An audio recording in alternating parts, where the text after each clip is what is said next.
Alright, what's good everybody? Quancredible here, and today this chapter is I forget the chapter every time. It's 254, where I'm bringing you the review for Black Clover chapter 254, and this one, it was really good. And to those of you who don't like actively follow me on Twitter or anything like that, I've been literally arguing about this chapter for like since the spoilers came out on like Thursday. I've been arguing about this for a long time. So I'm gonna review the chapter, and then I'm gonna try to save all my extra stuff to then. I'm gonna try to save it, but let's just get into it. So the chapter starts, with Nero thinking that she had sealed um, Vanica at the end of last week. Nero had like swooped in through the water and like tried to seal her. The weird thing to me is I'm sure that like Noelle with her water magic or whatever is somehow fine underwater. But Laurel Petrica has like a bubble that she's in, so I'm assuming she has air, and I'm just like, what about Nero? Does Nero not get an air bubble, or can Nero like just breathe in the water, or what? I mean that was just something I just thought about when I just first seen it, but it's not really important. It was just a thought. And so they're assuming that with Nero having sealed her, that her ties to this world should be cut. Like anything that was influenced by her devil should be immediately like done, and that Laura's curse should be like broken from that. But it was not. But then thinking this, I'm assuming that they must have already tried for Nero to break the curse herself on her own. Like, it's one of those things where you think that, like, oh, Asta and Nero were with Laurel Petrica for 6 months, so, like, why didn't they try to do anything for her curse? It makes me think that they did try, and that they came to this conclusion that they would have to stop Vanica to stop the curse. So, that's just a side thought. But, so with that, it didn't work. Clearly, we see it didn't work. It's actually, like, worse. Well, to me, it looked worse. And then it's at this point that Majecula like kind of appears to take control or like possess Vanica's body like entirely, and starts like talking about how big the gap is between her or between the like devils and like humans. And it even shows like in the title is like power differential. And then from here, like when she breaks out of Nero's like seal, it looks like she somehow curses Nero's seal or something, and then uses that to wrap up Nero. And I'm just like, oh, the irony here. The sealer gets sealed. Like, what do you do from here? Um, and then from there, it looks like the overwhelming magic from here just burst the lucid sanctuary. But like, real quick before I say this one panel was really dope. It reminded me of that moment from Bleach when like Ucleora like goes into his second form, and like it's just all of his spirit pressure just like raining down on Ichigo. That was super dope. And like if this was animated, I hope they would do it in a similar way, because I think that would look cool. um but anyway, so just Majecula and Vanica like undoing the seal and releasing more of Majecula's power was enough to like completely blow up the sanctuary entirely, with Nero being sealed and Noelle being like taking a ton of damage. Like she's messed up just from them like unsealing their power. So it's just Laurel and Vanica at this point. And it turns out that Majecula used the spell called like Curse Warding Magic Decaying World, and apparently what this does is it weakens any spells that affect her, which is kind of broken when you think about it. I know like when the spoilers came out, people were trying to relate it to Asta's anti-magic, saying it was something along those lines, but I don't really think it's something like that at all. Like I really think it is just that, like what she said, it just weakens spells that would affect her. So anything that's trying to debuff her, it's almost like a cleanse of sorts, if that makes sense to anybody. It looks like this was auto-activated at 70%, or at least I would assume it was auto-activated at 70%. So just kind of tough for them, because like she said, even if it is an arcane stage, like even if it is a arcane magic, it doesn't matter. Like it doesn't matter. This spell, it weakens it, and I was able to get out. So. And then we also see that Majecula was able to curse Undyne, which, like, she cursed a water spirit. So, what this makes me immediately think is, granted, the matchups for, like, Asta's group and the Dark Triad were already set up. Like, Asta was obviously going to fight Dante, Yuno's obviously going to fight Xenon, and Noelle is definitely going to fight against her. Would not be able to fight Majecula at all. This would be a terrible matchup for him, considering the spirit can be cursed, and that's like a good portion of Yuno's power. But yeah, Undyne got cursed. I was kind of upset about this. I was like, dang, Undyne. And like Laurel's gonna be all sad, and like they have like this little mini flashback of like Laurel and Undyne hanging out together and all that, and it's really nice. But like, I kind of got taken out of it after Laurel got really sad and all that, just because I'm just really disappointed in how just little of Laurel actually fighting we got. Like, I mean, granted, she's been supporting this whole time, helping train people, assembling the forces, kind of been like a center of all this, which is really good. But it's like when the chips were down, like right now, like all that prep stuff and all that, you need to like step up and be like a leader. And like, I know I said this last week or maybe 2 weeks ago, I can't remember, but I'm just like, Julius would never. Like, if Julius was in this position, he would have did so much more and did stuff so much different. I mean, granted, you could blame a lot on the fact that Laurel is cursed, so she possibly is weaker than she normally is, but at the same time, it's like, I just feel like, man, I wish she could do more. Like, I really wish she could do more.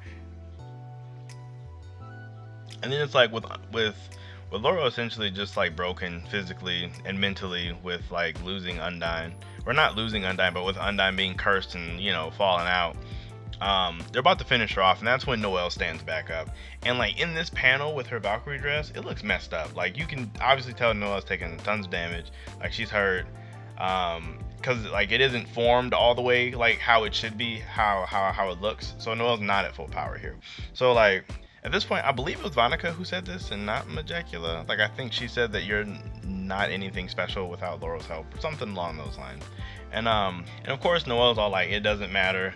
Like, she's on her. You can definitely see where her, just like all the other Black Bulls, have been influenced by Asta, because she's not trying to give up and charges in at her to like stab her. So Vanica shoots like these like tendrils of blood at her, and they like pierce her all over the place. But Noelle manages to not get like any lethal damage, and it looks like she stabbed her, but it's like blanked out. So basically the chapter kind of ends the same way it did last week, with like Noelle appearing to impale Vanica, and then it's like a cliffhanger. Now that I got through that,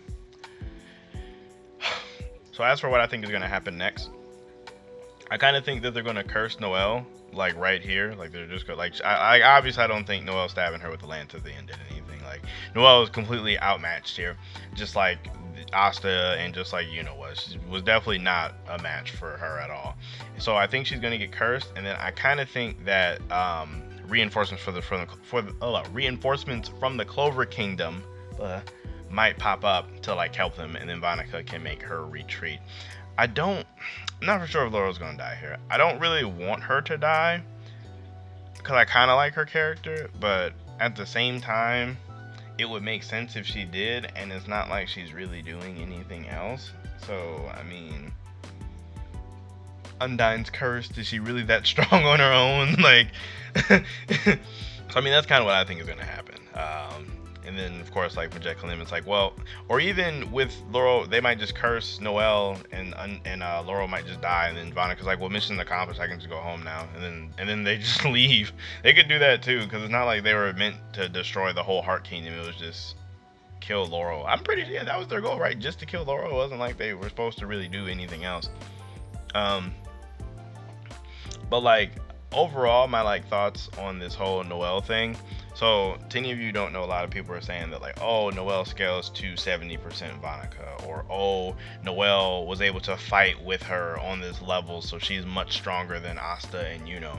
And this would be completely false, because if you read this chapter, or if you read last week's chapter, all right, I'll start at when their fight started, when Noelle went against Vanica the first time.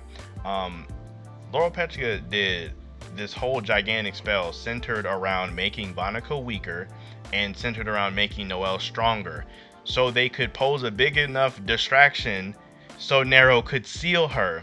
It was never in, because if that was the case, they would have just had, like, if Noelle was strong enough in the Lucid Sanctuary, they would have just killed Vanica. That would have been the plan, not seal her. They would have just killed her. That makes no sense. You see what I'm saying?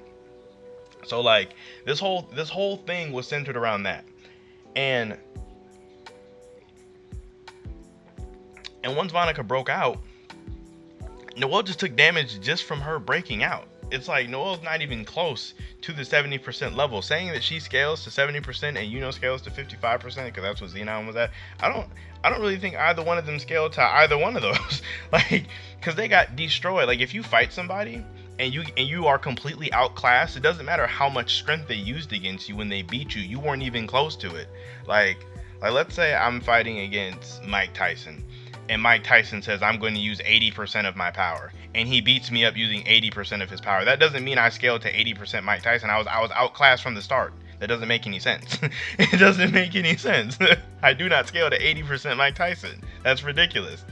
But that, I don't know. That's like my main thing on that, though. It's like I don't necessarily think either one of them scale to anything. Like, I could maybe give you Asta could possibly scale closer just because he achieved a new form and like got really close.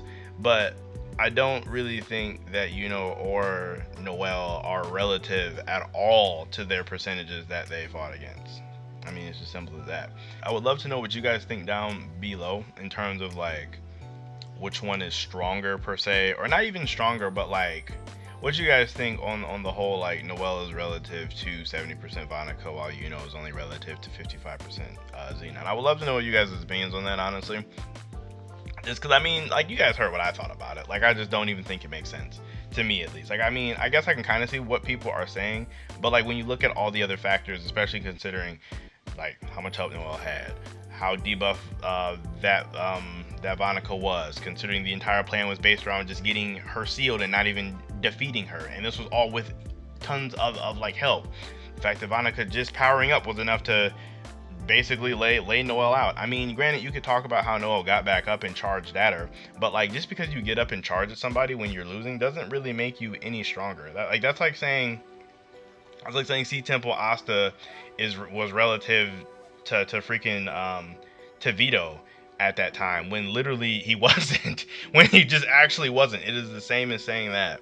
So I mean, that's how I feel about it. Also, her stabbing her in the end, I low-key want to say next week she didn't even hit her. Like, I feel like she missed. Like, I feel like she actually missed. So I'm gonna call that. I'm gonna call that she missed. I don't really see anybody else saying that. But yeah, let me know what you guys think about the chapter down below. Let me know you guys' opinions on the whole scaling thing. I'm very curious. Let me know also, do you guys think Laurel's gonna die? I know that's a really popular opinion, but I want to know, is there anybody out there who thinks she's gonna live? I need to know if there's anybody else out there that are kind of like me that thinks that she might still be alive after all this. I just need to know. But yeah, like and sub to the video if you enjoyed. I'm out of here, man.